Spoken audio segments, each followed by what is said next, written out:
Welcome back to the course. Well, as you noticed, I like to recommend books.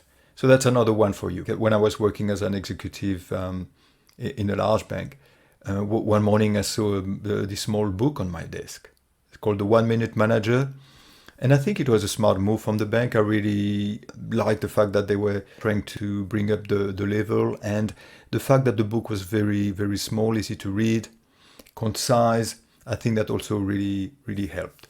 So this book recommends setting short and concise goals for your employees. And the book also recommends frequent and short praise and criticism. This is also okay, especially the praise part.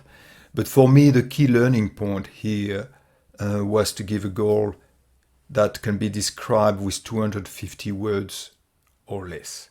So a goal, an activity, a task, when you force yourself to write that very concisely, has a lot of benefits.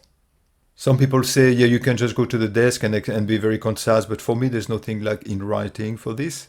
A short description, it's more work for you, in fact. It's more difficult to write something short, but that has some advantages from a time management point of view as well, when the tasks can be different from one another.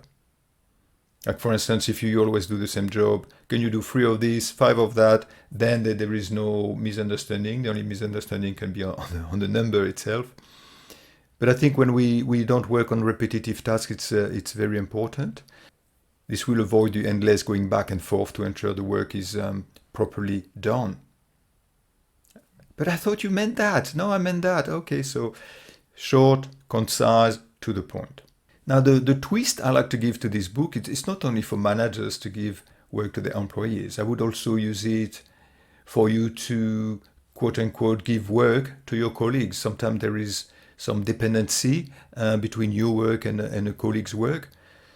So instead of being vague or long, just be very precise, send them a short email. This is what I would like you to do. And that will avoid, the multi-handling of the task.